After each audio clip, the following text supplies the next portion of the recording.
I've got the air conditioner running, but I'm going to try to work around it by just staying up on the mic and keeping the gain turned down on it. It's going to be so hot that I'm just going to have to work around it. As I get into Genesis, what I want to do is outline the idea that it's going to become very stark in its understanding in a way that is radically different than what we understand Judaism or religion itself to be. The core template is not religious at all. My name is Dan Paulson. Welcome to the video. I'll post a link to the introduction to this below. That's how all of this is going to start, how I'm going to do the interpretation.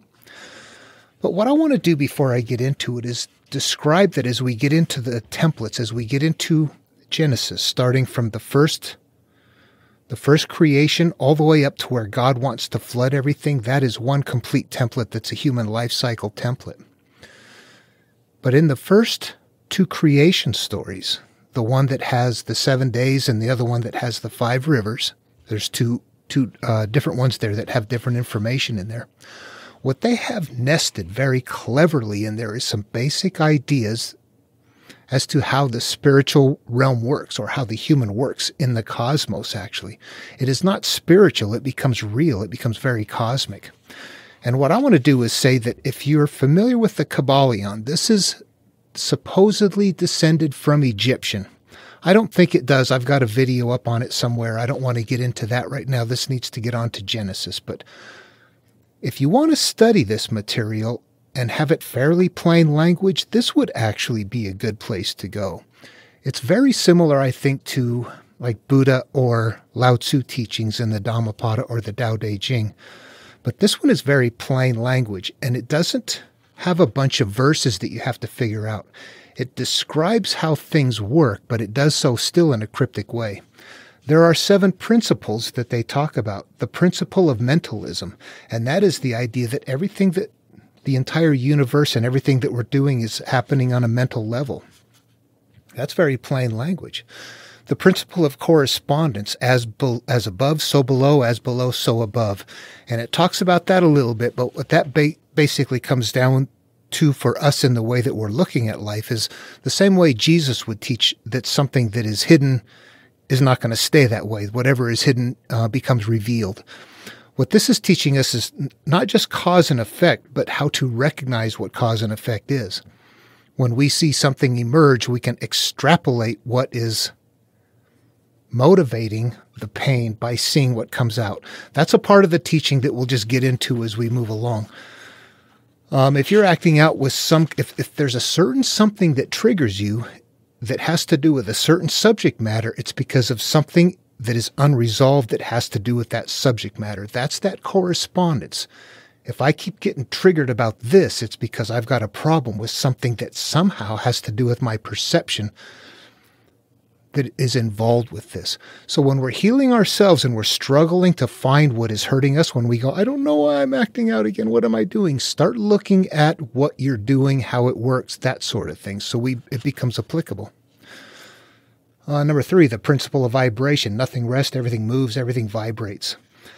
Nothing is at rest. Yeah, that I don't want to spend time with that. I guess it just sounds kind of simple there, doesn't it? Everything continually moves, everything vibrates.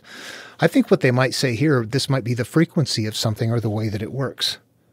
There's a principle of polarity up ahead. Well, no. Somewhere in here is the idea, though, that within these two, the polarity and the principle of vibration, is that everything that in the universe vibrates, everything that moves is a energy in motion, for one. The principle of polarity, that as it pertains to us, would be how we store things. If I have an experience and I decide that it's a bad experience, I'm going to store it away that way. If I decide that it's not a bad experience, then I won't store it away that way. However we are moving along in life, the decisions we're making on how we judge things is what is becoming who and what we are, and there's a polarity to that. We need to know this so that when we're trying to extract ourselves from it later, we can unwind ourselves from it. In fact, if you want to mentally jump ahead, this part right here is where Cain and Abel is going to start on our journey once we get into Genesis. This polarity right here, we're going to choose the bad way. The principle of rhythm, everything flows in and out, everything has its tides, all things rise and fall, pendulum swing, manifest, everything measures, swings to the right and left. There is the frequency, there's another one too. We can look at What is the frequency of being triggered? Is it something that you daily have an issue with, or something that only happens when you have, now I got to meet up with this person every year or once a month or something like that? And there's always a bad situation. There's a frequency of the way things occur, but there's a rhythm to it. All those things are working. What this is letting us know is that if we stop and look at our own life, we should be able to see that whatever we have going on is happening in cycles, and it's being triggered at certain times, and certain things have different rhythms to it, depending on what we're, is it something that is in your daily life or something that is less common? Here we have the principle of cause and effect, number 6. That's a big one. That's going to show up in the material more than anything else that I find, the cause and effect. That nothing that happens in the physical world happens without there being an energy somehow driving it to begin with. Let's look at it this way. I guess we need to look at it for ourselves. The cause and effect. If I am acting out a certain way and feel a certain way, it is because I am holding on to a perception of something that is a certain way. The effect, the way that I am acting out, or when somebody else is acting out or something like that, it's not because of they just snapped their evil person at the time. There's an issue unresolved. There's something inside that is an issue, and we need to know that. And actually, the cause and effect is more significant than that. When we are kids and we begin experiencing life and we're observing our surroundings and what's going on, we're seeing what happens. At first, we don't make many connections with it. We see things happen that might not even be good, and we don't recognize that they're good or bad or anything like that. As time goes on, you remember that we're doing that more and more. We're making judgment calls. We're learning things from other people.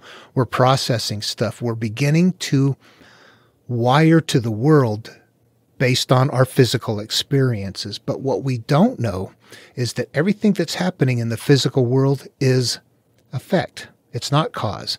So we are wiring to the final results of something. I don't like that. I don't like those people. I don't like certain things, not realizing that there's something, whether you can interrupt it or not, there's something motivating it. And we shouldn't be adding to it by judging along with everybody else that that's what's going on, when in reality, there's something else that is underlying, that is a deeper issue to look at.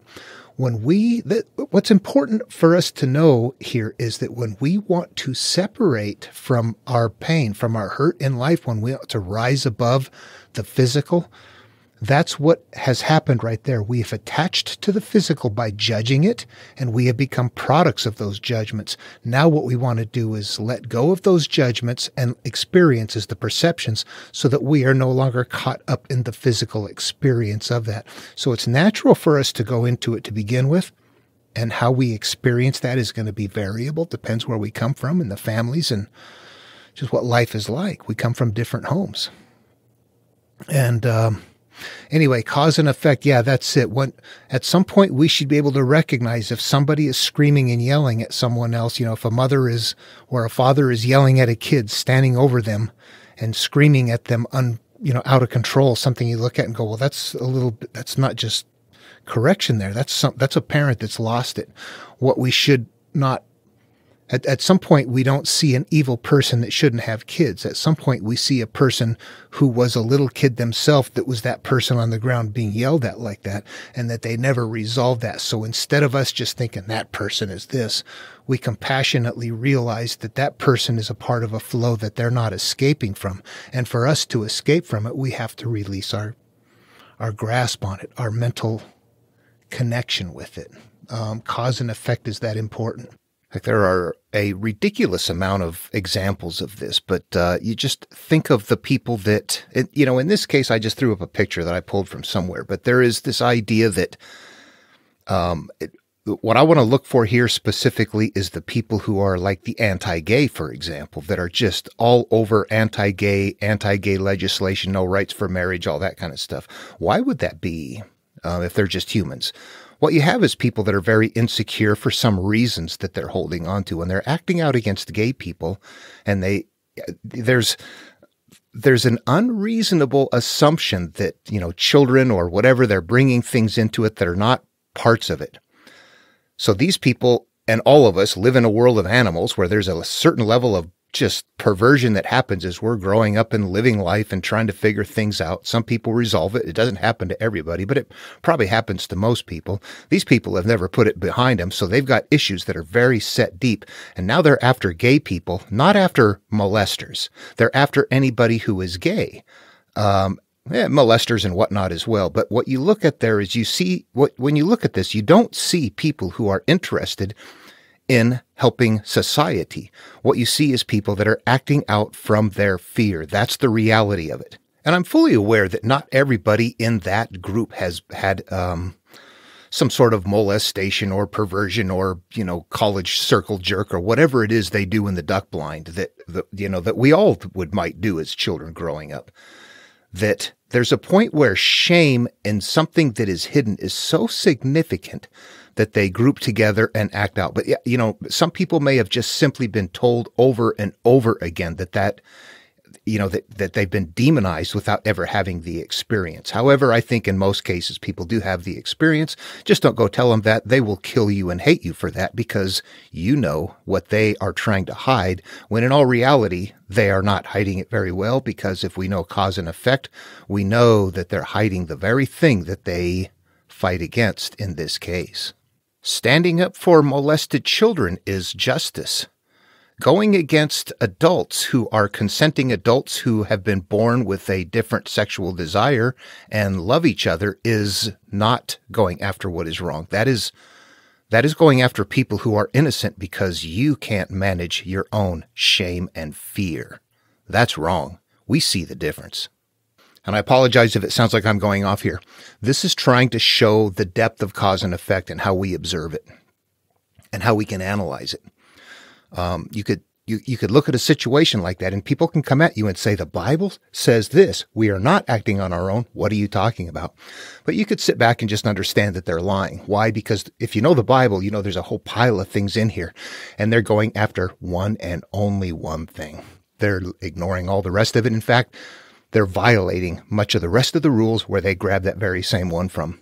Hypocrisy. There's something being pointed at right there. They're not standing up for the Bible. And then what happens when you fight? Somebody's got shame. I'm going to go hurt the gay people. The gay people want to fight back. So what happens? It ends up being these massive things where it grows into a big, huge, what you fight grows stronger, for crying out loud. Wow, the way we're overpopulating, I think gay might be a normal part of evolution. We don't need to keep populating. Holy crap. Anyway, okay, that's cause and effect. When we watch and observe life and we see those things going on, we observe the physical action and we make judgment calls on it, and we become part of that teeter-totter, either on their side or the opposing side. And then we add to it. Not knowing it. We don't mean to. That's what we do. That's what's normal. But that is effect. There is a cause, a deeper cause that we need to understand is there. Cause and effect is so important in this material that it's going to show up again and again, although it's not going to say cause and effect like it does here in very plain language. It's going to be obscured in things like karma.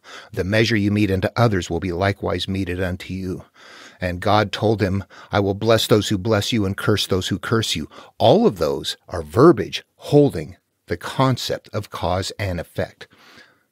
Cause and effect is important because that is what we do and how we wire to it. We have to understand how it works, observe how it works. We're not here to judge them. We're here to say that is what happened to us too.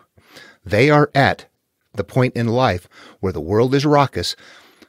The beautiful children of men, all of the good qualities and characteristics have been taken over and, demolished by evil, and the world needs to be flooded. However, right there, they don't know that they're on that template, but that's probably as far as they're going to go on the template.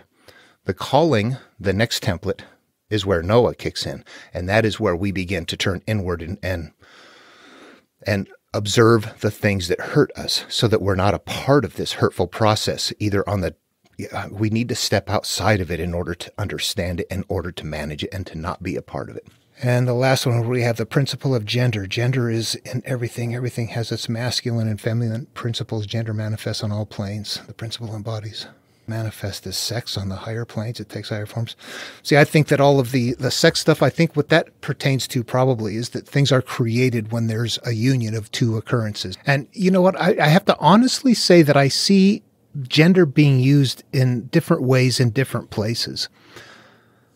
But what I'm going to suggest here is for what we deal with is in the material, what we understand is that there's a conscious and that whatever we have as our judged experiences go into our subconscious. That's going to be considered our male part that is in charge of the female part. You see how that unwraps? It's not the physical world, man in charge of the woman. It is each person's conscious, their male side, in charge of their inner being, their female side, and that's just analogs.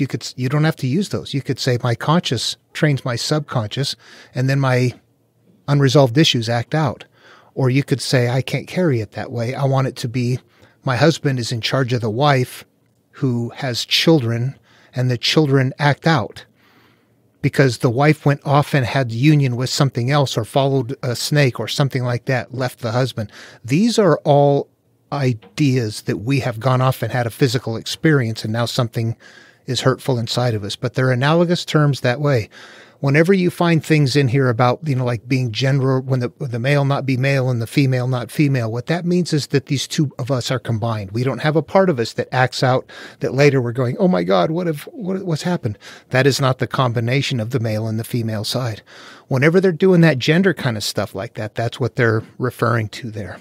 Okay, when we break it down, it's going to take a while for all of this to be managed, but like the marriage of the male and the female in the bridal chamber is the same thing as what we're talking about here. Making the two into one and saying this mountain to move to this mountain and it will move. All of those are analogous terms over and over again relating to the idea that in our lives, we have started out, everything was fine. Gradually over life, we've got to where we're confused, we're hurt, we've got things we haven't got resolved, we don't feel good in life, we've got things that act out of us. We are not combined anymore. Our conscious wants one thing and we want one experience, yet we're having something else that we don't know what's going on. We are not combined. We have had a divorce, the way that it's held in an analogous form. However, we have a bunch of things inside, so we can't have the marriage. These are guests. And not until the guests are gone can the marriage happen again. Not until we get rid of the stuff inside of us, our seeking emptiness, as Buddha would say, or blessed is the poor in spirit, as Jesus would say. All of them are going to be analogous terms that bring us back down to this point right here. It's very mental. It's very psychological. And when you start pulling this out of Genesis, some people stop you right off the bat and go, stop, what? That's not what's there. And you know what? It is. It is. The analogs obscure it, and our continual learning, our training, our perception, the way that we view the religion in some cases for some people, some very much love it, some very much hate it. I have to be where I see that the religion is actually, it's got benefits and it's got detriments, but there are things downstream, especially in Christianity, where the detriments have become extreme, where there's not even anything that looks like a religion anymore in some cases. Okay, so as I get into Genesis, I'll just be forewarned, we're going to pull out, I'm going to extract and make as plain language as I can with this material, and I'll skip the stuff that I don't understand, but we'll talk through it all. At no point in time will I claim anything supernatural and say, here's what it is by the glory of something we can't, the magic of, I don't do that. That's not what is in here. That is the carrier shell. That's the carrier shell. Inside, there is no magic. But there's something that's going to happen that people have to be on board with, and it's going to be scary. We're going to interact with God in the material. We have to. However, we have this idea that God is an entity, a supernatural creator being out there in space. When there is a place that we can get to mentally where we can, I don't know if everybody can, I hope everybody can. There is a place where I can get to mentally, and I know other people can get to mentally, where we can imagine our life and things from outside of ourselves, where we're not living from behind these eyes and ears, the perception. We can stand outside ourselves in a perception area and view things without being attached emotionally to that experience. And if we can't get there instantly, we can practice getting there. That's a part of the material. And that this place right here, when our conscious is going, I don't like this, and the outer being is going, yeah, I know that. I see what's going on. We have to work together to heal. This is going on internally. This is us at the altar. This is us talking to God. Is that okay? That's how the material is going to work. That's how I'm going to expose it. We emerge from the cosmos. And that's what we're trying to talk to. I don't know what is out there. But supernatural won't get you there. That makes you wait comfortably for time to pass. Yet what I find eventually through interpretation, an identical interpretation process across the board with all material that I will show, they had words to work with and stories to work with. Whatever they're doing to obscure their teaching is going to be in the words. There's nothing else to look at. We analyze weird things in here. And there are plenty of weird things. Here's a couple of quick examples of that, weird things. In the Argonautica, Jason and the Argonauts, there's a part where Hera tells King Pelias, if you kill Jason, you kill yourself. That has to make some kind of sense. Do we find it in the Bible? How about right after the beginning? This is the beginnings of civilization, after the Cain and Abel story, after Cain murders Abel. Cain knew his wife, and she conceived and bore Enoch, and he built a city and named it Enoch after his son Enoch. That almost makes sense, but it really doesn't. There's something in there that's deeper. Yeah, that's a strange thing. Those are the little things we're looking for, and I think that we overlook them. Once you find the template, though, you cease looking outward, you grab the template, you turn inward, and it's a healing process that we take, a self-healing process, and understanding how we came about and how to extract ourselves from the things that we have attached to in life so that we are no longer hurt by them. And it's the pathway to that right there, but it's a personal pathway that is a very difficult pathway because we have to go in and face our fears. We have to resolve what we're carrying with us. If we want to have good graces from God, we have to resolve the ought against our brother. If we're going to go to the altar to give a gift because we want something, we're obviously, why are you at the altar giving God a gift? You want something. You want a good life. But while you're there, go take care of this stuff first. All of them are going to just turn right inward and say, you got to fix this. You got to clear out the eye, the mote from the eye. This is the third eye. This is what we see. This is what we see cause through. This is how we experience life, through this mass of what we've got stored up here. Not just while we're consciously thinking about it. It's all the stuff that is stored that we're not paying attention to. It keeps coming up, right? It's not taken care of. It's not resolved. It exists under the state that we mentally perceive it and hold it. All right, for the seeker, cause and effect. This is it right here. Put it together. This massive perception up here that each of us has is the cause of our own life. This is the cause of our effect. That's why we have to know cause and effect and how this works and why it's so important. Our life experience is continuing to unfold because of what we're maintaining up here. And we can examine it and look at it by how it makes us feel emotionally. So what I'm going to suggest as we get into it, that as we start with Genesis, and the two creation stories are going to contain the instructions for how to work through the material. And that cause and effect is there, that things move in cycles. And it's setting up a few other things that we can look at. But I want to glaze over the deepest details of it now because it just gets too much. From there, when we are at the end of day 7, naked, unashamed in the Garden of Eden, ready for first sin, that is us when we're starting to have that life experience. Now we have left our childhood behind and we're now beginning to experience life. That point right there, I will start identifying from there. There's like, 6 or 7 steps perhaps. That's it till you get to the end. And then we'll take that and then go through the flood story, which is the first monomyth. And we'll go through and see how all of that interprets, remembering that when that happens, that is, all of this is playing out in our psyche. All of it is about us. It's about our life, held in analogous verbiage that makes it sound like it's coming from outside. But what I'm going to do is show, as we do that, that'll establish the entire the entire pattern that we need to work with. Things will emerge later to add to it because the process, you can see it continues to grow. But from this standpoint, what I'm going to do is come up with, I don't know, maybe 12 or 14 steps or something from birth all the way up to that final healing when we're going to be Noah, naked and in the tent, drunk on wine.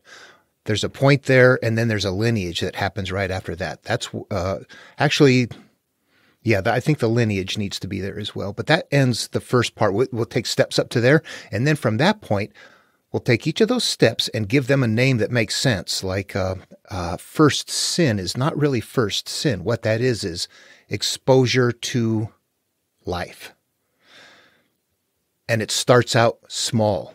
When we are in the Garden of Eden, we're naked, we're unashamed, we have nothing to hide. But after that, we begin covering ourselves. We leave the happiness. We begin having cyclical issues. All of those I will identify as issues. Then as we go through the stories, we're going to see things like, oh, here is a void in the beginning. Here is a sin that happened. Here are now cyclical issues as a result. And here is a combination of things in the end that is a bunch of bad stuff where you started out devoid of things, you now have a bunch of bad stuff. And that's a weird thing to talk about now. We'll just see it as we go along. I'm trying to show how the analogs are without shifting them completely to the psyche. I think that's a far shift for some people. All right, I might focus too much time on setting these up. I don't know how much people would just say, yeah, just get into the interpretation, but the feedback isn't there too much. And I know it's such a weird process.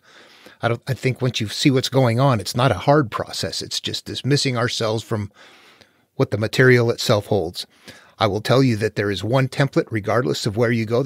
It's how the human life works and how the human life heals. It doesn't matter where on this planet you come from. It's how the human life emerges, and it's how the human heals, self-heals, period. That's the template.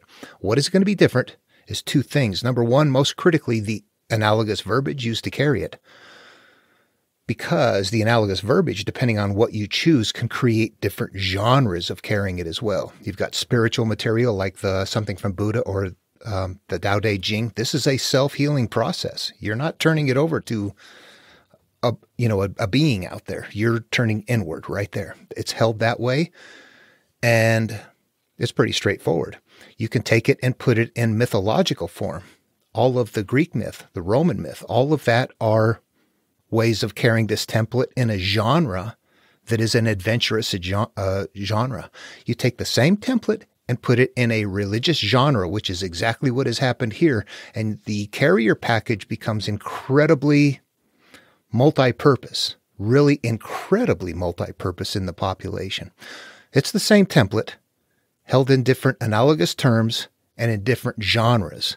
If we can understand that and say, all right, let's just go for the template, and understand that we're working with a religious genre and that the analogs are meant to also work in their population because they're very tough analogs. As far as that, well, you just see as we go along. I think there are ways we would not live life. And it seemed normal back then, or at least it's from their analogous standpoint, their life must have been that way. We wouldn't live that way today. I would not give my wife to my neighbor out of fear and then accept animals and slaves in return. Things like that you look at and go, well, yeah, this story doesn't make sense. We got to figure out what's going on in here. And when we interpret it and take those analogs away, it's going to make sense on the template. We won't have to fuss with that stuff anymore. So what I have up here is the first start of the Bible. 3 templates there. The first one, the top row, that goes from the creation, the more yellowish one on the left, the darker yellow, all the way over to the right where God has decided to flood the earth. That is the human life template, plus some instructions in front. Then on the second line, what we have is 2 callings for Noah. I believe there was some things added in, but basically we have the story right here is the flood story. And, you see it's very short. The blue at the end there, that denotes and so on. Time goes on. That is a lineage. At the end of each of these, is a lineage. Then finally on the bottom row, what we have down there is the Tower of Babel. and then another lineage. So this is the Bible everywhere from creation to the end of the lineage after the Tower of Babel. This is just before the calling of Abram. And let's stop right here and identify what we have going on, though, before we move on. Now, as far as having those templates identified, I've done a video on that previously. I'll put a link below to it. I just kind of glazed over it right here. So there's a point where there's a lot to do and I need to move along. So, all right, I'm going to start right with the first creation story. Let's pull it up. Let's identify what is there. Move into second creation, go all the way down till the world needs to be destroyed, go through each section and decide what those steps actually are. Creation 1. Okay, start right here at creation 1. 7 days. In the beginning, God created the heavens and the earth was a formless void, and darkness covered the face of the deep, while a wind from God swept over the face of the waters. Then God said, "Let there be light," and there was light, and God saw that the light was good. This is us emerging from the cosmos. It sounds weird, doesn't it? Well, let's just let that slide for now. And God separated the light from the darkness. God called the light day, and the darkness he called night. God called the light day. We are emerging into the day from the darkness. The darkness he called night. And there was evening and there was morning the first day. We just emerged. Do you read the Tao Te Ching from Lao Tzu, verse number 1, right? The last one is that everything emerges from darkness, darkness within darkness, the gateway to all understanding. This is the cosmic background we've just emerged from. And God said, "Let there be a dome in the midst of the waters, and let it separate the waters from the waters." So God made the dome and separated the waters that were under the dome from the waters that were above the dome. And it was so. God called the dome sky, and there was evening and there was morning the second day. This denotes our separation from the higher being, but that the higher being is there. And God said that there'd be a dome in the midst of the waters. The waters is the creation. We're from there. It's not waters. It is the energy of the cosmos. And let it separate the waters from the waters. There's a higher and lower self. So we emerge physically, and God made the dome and separated the waters that were under the dome from the waters that were above the dome. We have a higher being that is going to be above the dome. That is where we come from. And it was so. God called the dome sky, and there was evening and there was morning the second day. A higher being and mind. Higher self. Somewhere this is very early on, so it's a little nebulous. I think that it's kind of hard to see what they have going on here, honestly. We're 3,500 years removed from what they're doing. And God said, "Let the waters under the sky be gathered together into one place, and let the dry land appear." And it was so. This is our physical nature, the dry land. All of that is going to be our life. God called the dry land earth. Earth is our experience. That is our earth. This denotes our life experience, not the earth itself, but our experience with the earth. The earth is being developed, and the waters that were gathered together he called seas. So we have we have thoughts, the physical being, and the subconscious being right here from being developed. There's a hierarchy coming into play. And God saw that it was good. Then God said, "Let the earth put forth vegetation, plants yielding seeds, and fruit trees of every kind on earth that bear fruit within the seed in it." And it was so. The earth brought forth vegetation, plants yielding seed of every kind, and trees of every kind bearing fruit with the seed in it. And God saw that it was good. Okay, that is our cause and effect coming in right there. Do you see that there is the earth put forth vegetation, plants yielding seed, and fruit trees of every kind on earth that bear fruit with the seed in it? You know, you could look at that as real life and say that it really happened. But I think that if you're going to discriminate, you say, no, it didn't happen. All that stuff was here long ago. The earth has been here for, oh my gosh, a long time. Millions, billions of years. So we know that this is not literal. So if we try to analyze what it would mean in here as something that is not simply a story, that if it is carrying something, if it is purposeful, then what we see here is the emergence of plants that come from their seeds. This is cause and effect. Let's stop and think about this through their analogs. I've got an earth, something grows from my earth. A tree grows from the soil of who? My experience emerges from me. And it emerges from me of the nature of what the seed is planted in me, which is telling me that I am going to be producing vegetation of the nature of the seeds that are in me, which is still analogous, which means I'm going to be producing life experiences of the nature of the way that I'm holding my life experiences at an emotional and judgmental level. Does that make sense? And you know what? I'm going to say, since it was said twice here, let the earth put forth vegetation, plants yielding seed, and fruit trees of every kind that bear fruit with a seed in it. So the earth brought forth vegetation, plants yielding seeds. Do you see how it was said? It's like it's called into being, but it's actually repeated twice there. So what I'm going to do at this point is introduce an idea as I begin writing these down, and I'm going to begin listing things that if we come up with something like cause and effect, I'm going to put that down as one of the things that are going to be a part of it. But I'm also going to put down a 2 next to it, indicating that 2, since it was said twice, as we go through the material later and we see a 2 come up in some strange place in the beginning, we might wonder, what is that about? And that is a way of hiding cause and effect. On the second month, there it is, cause and effect, because it said 2 in it. They're going to be analogous that way, but we'll see as we go along. I don't know how much all of these are going to hold up. I'm still trying to figure it out. It's complicated. But at any rate, there we have our cause and effect, and it was said twice, so I'm going to say that fruit, that whole thing right there means that, and that 2 also gets back to this point. Okay, let's look at what we have really quickly in a nutshell if we can. What I'm seeing here is that, number 1, we emerge from the cosmos. Number 2, we have a higher being. We kind of separate down from that. And we're going to be attached to that to begin with. Number 3, there's going to be cause and effect. And that might be something that comes about later as all kinds of ways of describing it. But also the number 2 may lead back to cause and effect in their manner of telling stories. All right, let's move on to the next day. And God said, let there be lights in the dome of the sky to separate the day from the night, and let them be for signs and for seasons and for days and for years. Do you hear that? Signs, seasons, days, years, cycles, frequencies. And let them be lights in the dome for the sky to give light upon the earth. And it was so. They're grabbing things from their culture and nesting this in there. So they're also trying to teach people that God created everything in their analogous manner. However, we know better than that. And it was so. God made the 2 great lights, the greater light to rule the day and the lesser light to rule the night and the stars.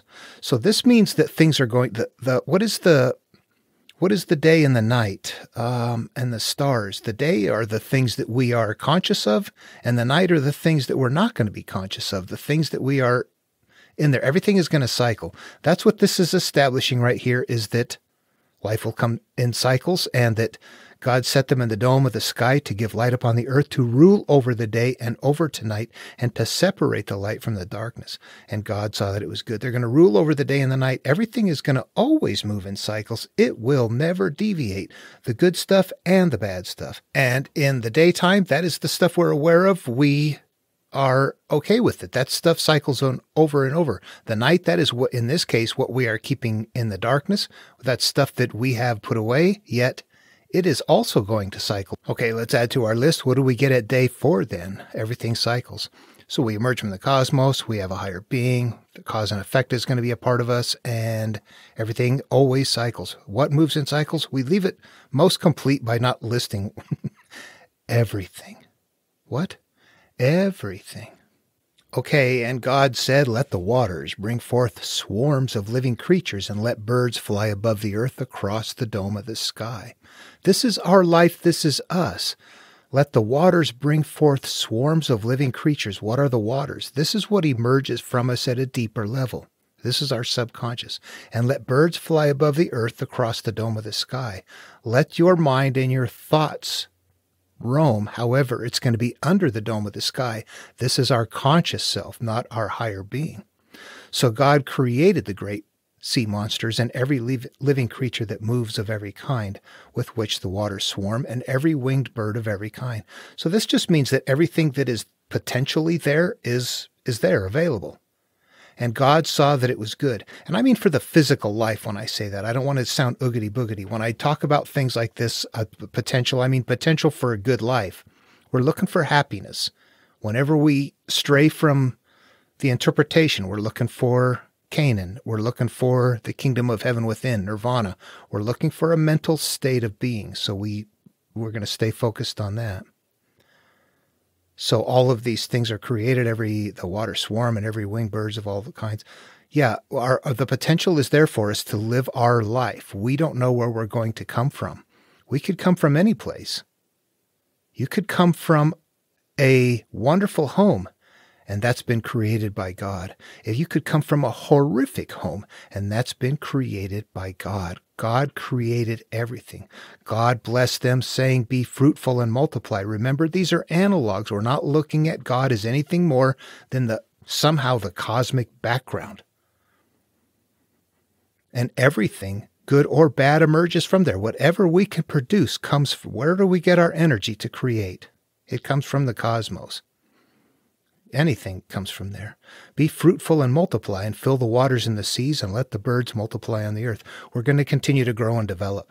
All right, I resist the urge to add too much to it. We emerged with fixed qualities, genetic right there.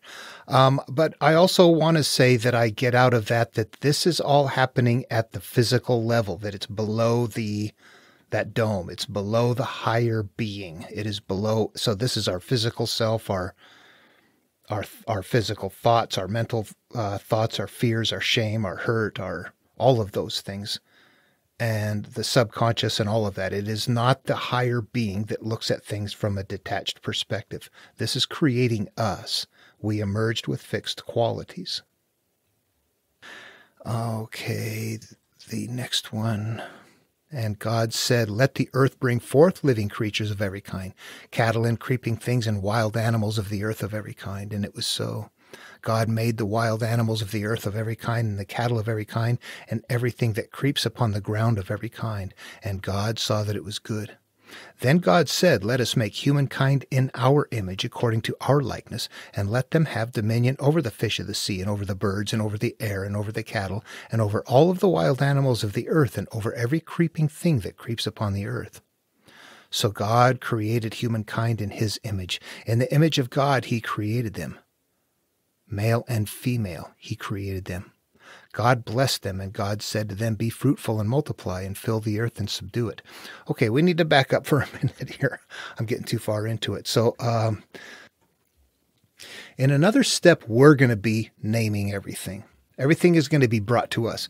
It's weird because everything was just named, right? It's already been created and it's been done. Now man is going to name things. When it comes time for us to name things, where that is going to physically or mentally actually fit in our physical realm, in our physical life, our own personal developmental experience. When we are naming things, that is when we are learning about life. When we're infants, we don't know about life. We don't have enough connections to process things. As we get older, we begin to process things. Now, the things that were named before we begin to process things are going to be all of the things that are there potentially, but this is also where I say, there is a point in the material, in Jewish material, where it shows that we're born with a certain set of qualities. And that's what I'm going to say this also represents right here. There are certain things that we're born with, that we know we're born with, that were named by somebody before we got here. That's going to be these are just things that we're born with. Brain types. Are you extroverted, introverted?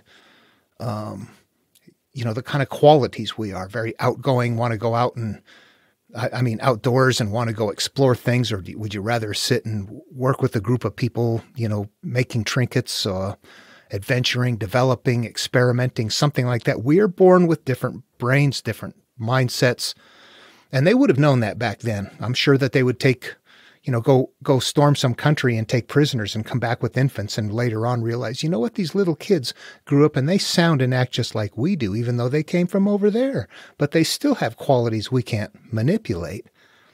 The tender people are still going to be tender people. The quiet people are going to be quiet. There's going to be just different people that would be visible. And that's what's being denoted right here, is that there are sexual orientation, all of those things. We are born with things that we have no control over. So if we go back and look at it again, and God said, let the earth bring forth creatures of every kind, cattle and creeping things and wild animals of the earth, and it was so. What I get there is a story that is carrying out into the population of creation, that God created all these and that's the way it was. And God made them all of every kind, cattle of every kind. There's some repeating going on in here, isn't there? And everything that creeps upon the ground of every kind. I'll have to take a look at this a little bit deeper. But basically, this is saying that humans are going to get control over their life experience once they're old enough and they are developed enough mentally. Okay, so if I go back to the list we're making here, what I'm just going to put for now, for number 5 step here, we emerge with base qualities. There's a little bit more to it than that there, but I don't want to get too bogged down with it. And as we go along, it's going to continue to grow and emerge because it's so complicated. The more we look at it, the more we'll figure it out. So at this point, I just want to leave it there. We emerge with base qualities. Okay, let's move on to and see what we have at day 6. And God said, let the earth bring forth living creatures of every kind, cattle and creeping things and wild animals of the earth of every kind. And it was so.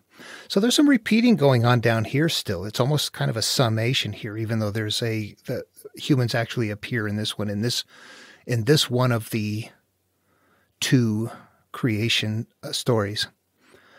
And it was so. God made the wild animals of the earth of every kind, and the cattle of every kind, and everything that creeps upon the ground of every kind. And God saw that it was good.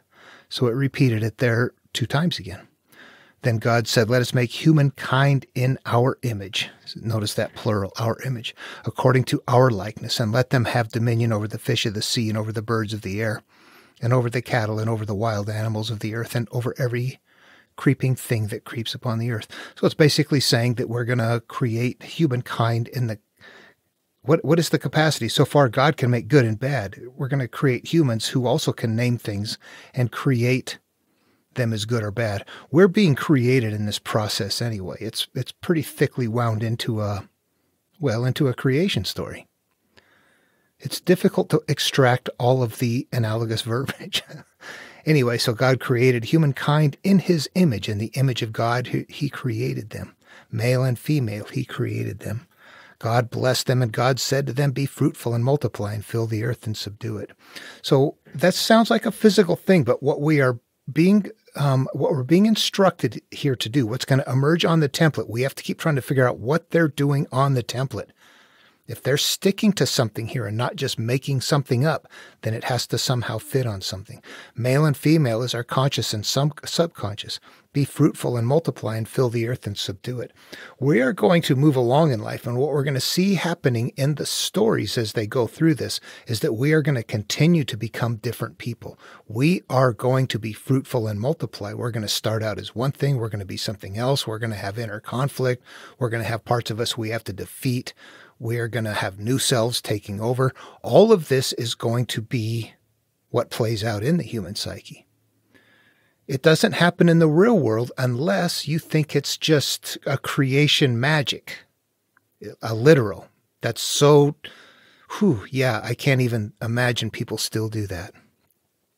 Be fruitful and multiply and fill the earth and subdue it. We are going to fill the earth. We're going to fill our life experience and subdue it. We are going to take charge of our life experience, and we're going to have dominion over the fish of the sea. We're going to have dominion over the things that come from outside of us, over our thoughts, and over every living thing that moves upon the earth, a part of our physical experience. We are going to be in charge of that as we grow and develop. And I want to be careful right here and make sure that in charge thing, that is an analogous thing. We're in charge of the way they begin. We're in charge of the way.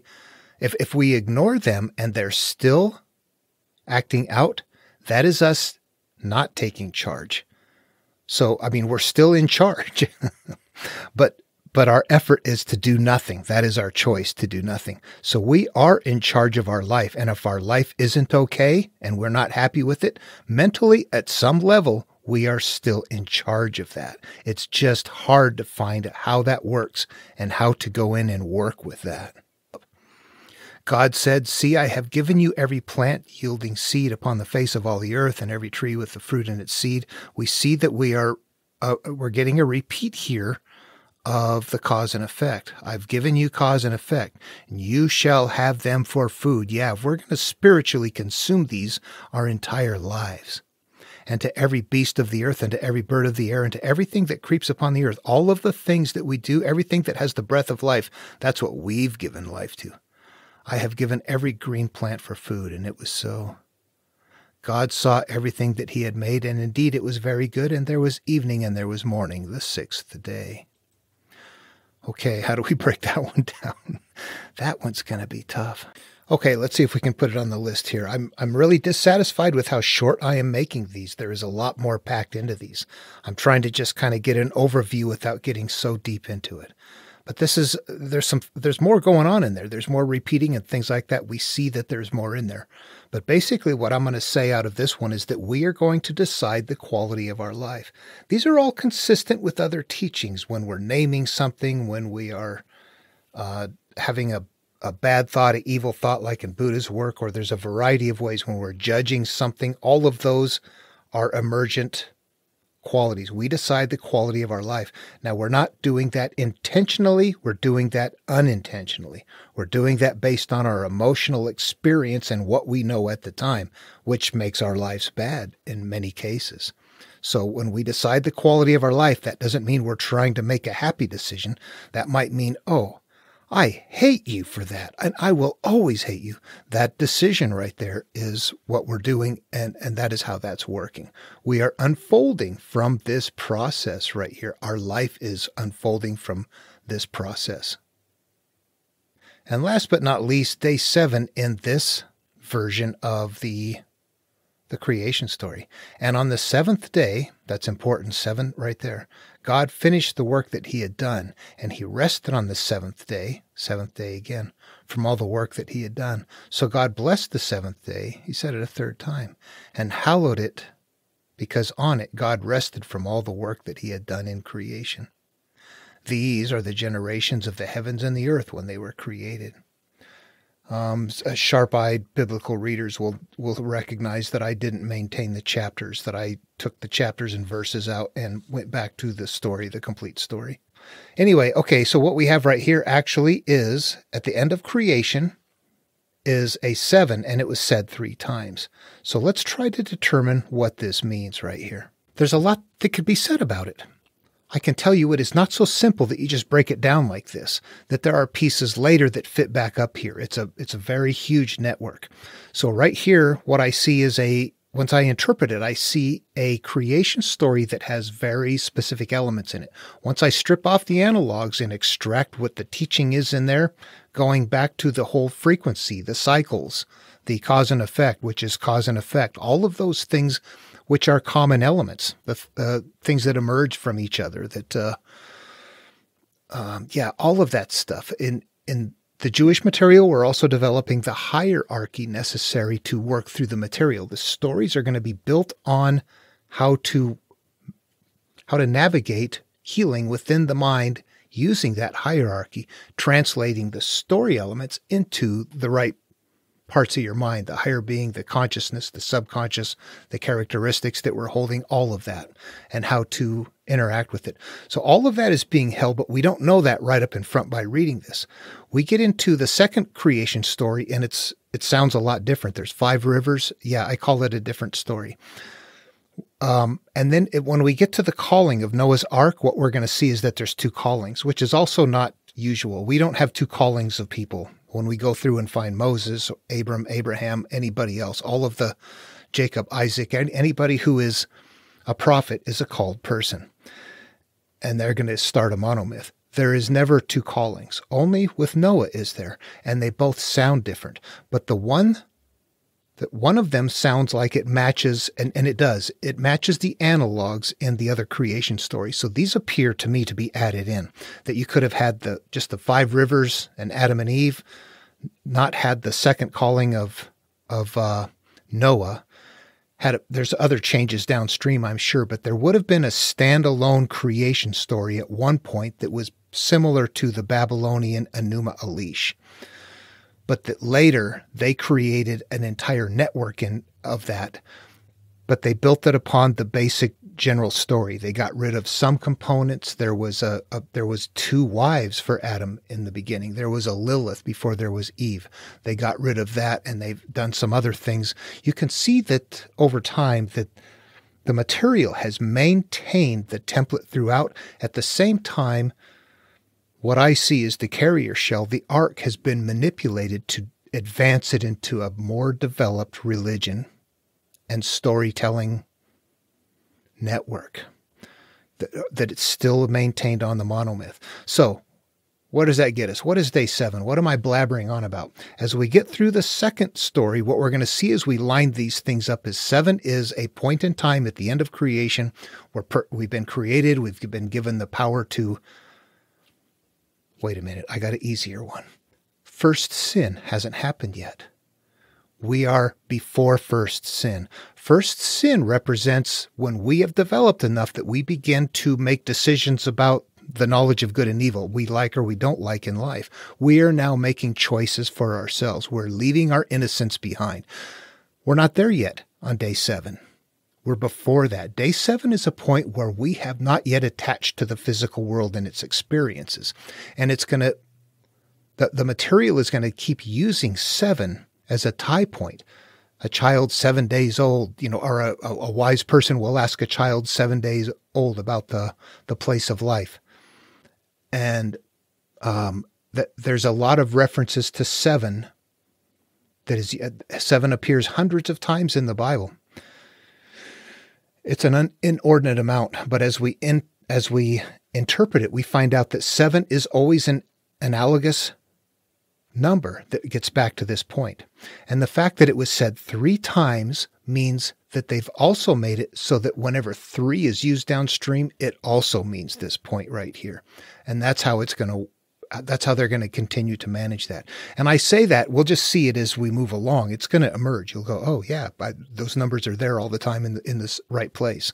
In fact, number 7 is one of the things that we can use to connect the first creation story and the second Noah calling as belonging together, because the 7s that appeared on day 7 at the end of the first creation story are put into, as far as taking animals, 7 pairs of clean animals in the second story that didn't appear in the other story. There was just pairs of them.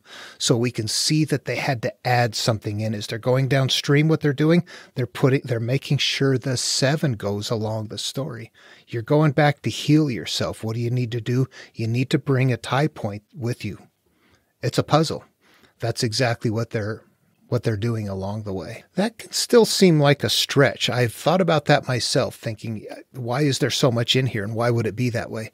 And what I have to remember, and I think it's important to consider, is for us to get out of our modern biases and go there in a storytelling culture.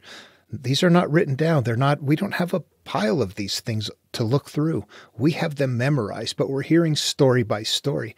You may have all of the components in one story that tells you how to turn inward, and then that story feeds to another one, but you have to put in the elements in there. You've got to have the parts in there for people to know. You can't just have it be an end to a monomyth. People don't know how it begins. They wouldn't know how to process it. The clues aren't there to turn it inward, to understand that there's cause and effect. So those things are going to be held in the beginning of all of the stories, because these would have been in circulation as a standalone story. If, indeed, then, it maintains instructional elements to help a person understand how life works and how it comes about and how to turn inward, then that has to be included in every story. And they can't start them the same way. They'll sound they'd be fake, phony, yeah. You'd catch it. So you're going to change as many possible times with verbiage that you can how something sounds. There's a lot of things from antiquity that sound similar, don't they? But there's a lot that doesn't sound similar. It's all the stuff that doesn't sound similar. That's the tricky stuff. That makes, when you read that, you see that it's all similar. Okay, this has gone on longer than I thought. As you probably know, when you watch me, I do this unscripted. It's just kind of it's got a flow. I can't sit and write it and then try to read something back. I tried that early on and it wouldn't work. So this is just kind of a talk as you go sort of a thing.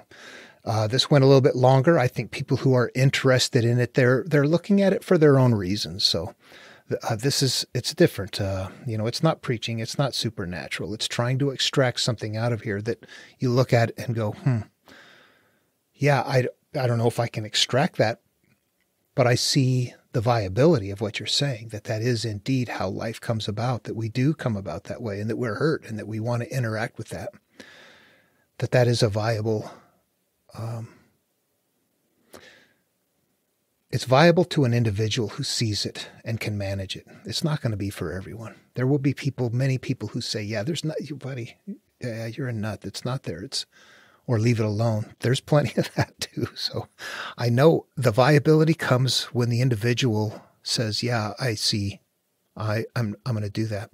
Remembering again the vintage of it, what they're doing back then. This is what they had. This was their magazines. This was, their Vanity Fair and their cell phone and everything else, whatever it was that they were doing back then, were these stories. They talked to each other and whatnot, but do you ever spend time alone? I have quite a bit. I always have these things going in my head, but I think, what if I was back then? I think your head would work the same way, but they would have different things in there, and the stories would be it. Okay, next video, I'll jump right into the second creation story, the 5 rivers and the man and Eve. And then from there, jump right into the steps, identifying what they are, all the way up through to the end of Moses and the final go forth and prosper, the lineage that happens right there. I'm going to take it up to that point and we'll identify those as steps. These are very highly detailed. Once we get down into first sin, it's like attached to the earth, cyclical pain, attached to the earth. Those are going to be the kind of steps, and it'll go through very quickly. It won't be so detailed as in these creation stories. The creation stories are carrying other things, the cyclical stuff, the creation stuff, the hierarchy, all of that. So they're trying to pack a lot in these first ones. It take a little bit longer. Once we get moving along, if we stay course and don't look at the fine detail, we can move along pretty quickly. All right. Love one another. I'll see you in the next video.